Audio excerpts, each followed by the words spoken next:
বক্তব্যের শুরুতেই আমাদের বিএনপির প্রতিষ্ঠাতা চেয়ারম্যান, স্বাধীনতার মহান ঘোষক,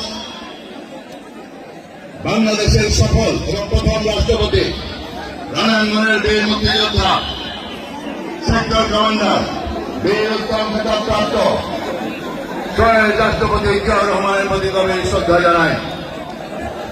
আমি শ্রদ্ধা জানাই, কৃতজ্ঞতা জানাই, যিনি ৮২ থেকে ৯০ স্বৈরাচার বিরোধী আন্দোলনের নেতৃত্ব দিয়েছেন, স্বৈরাচার এরশাদের পতন ঘটিয়েছেন। আমাদের বিএনপির চেয়ারপারসন, ৩ বারের প্রধানমন্ত্রী দেশনেত্রী বেগম খালেদা জিয়ার প্রতি কৃতজ্ঞতা জানাই এবং গভীর শ্রদ্ধা জানাই। আল্লাহ রাব্বুল আলামিনের কাছে আবেদন রাখতে চাই, আমাদের প্রিয় নেত্রীকে যেন আল্লাহ দীর্ঘ, আমাদের নেত্রীকে যেন হায়াতে দয়াবা দান করেন এবং দীর্ঘায়ু কামনা করছি। আমি শ্রদ্ধা জানাই, কৃতজ্ঞতা জানাই আমাদের প্রিয় নেত্রীর অনুপস্থিতিতে, যে আমাদের ভারপ্রাপ্ত চেয়ারম্যান, আর আমাদের রাষ্ট্রনায়ক, আমাদের চোখের মণি, আমাদের ভবিষ্যৎ, আমাদের আশা আকাঙ্ক্ষা, আমাদের ভারপ্রাপ্ত চেয়ারম্যান জনাব তারেক রহমানের প্রতি আমি কৃতজ্ঞতা জানাই।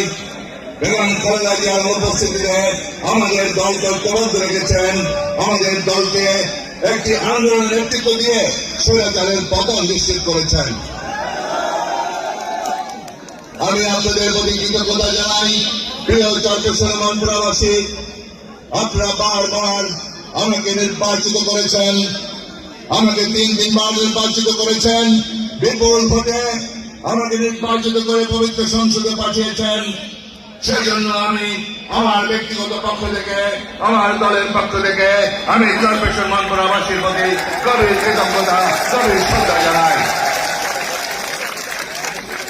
এরপরেও আমার পার্টির চেয়ারপারসন এবং আমাদের ভারপ্রাপ্ত চেয়ারম্যান জনাব তারেক রহমান আমাকে আবারও ৩ বার আমাকে মনোনয়ন দিয়ে আপনাদের কাছে পাঠিয়েছিলেন, কিন্তু দুর্ভাগ্যবশত আওয়ামী লীগ ফ্যাসিবাদ, এই আওয়ামী লীগ ফ্যাসিস্ট স্বৈরাচারের কালো থাবার কারণে আমাদের ভোট চুরি করেছে এবং রাতের ভোট দিনের ভোট রাতে সম্পন্ন করেছে, আমি দামি ভোট করেছে এবং বিভিন্নভাবে একতরফা নির্বাচনের মধ্য দিয়ে, তারা ষড়যন্ত্র নির্বাচনের মধ্য দিয়ে আমাদেরকে পরাজিত করেছে।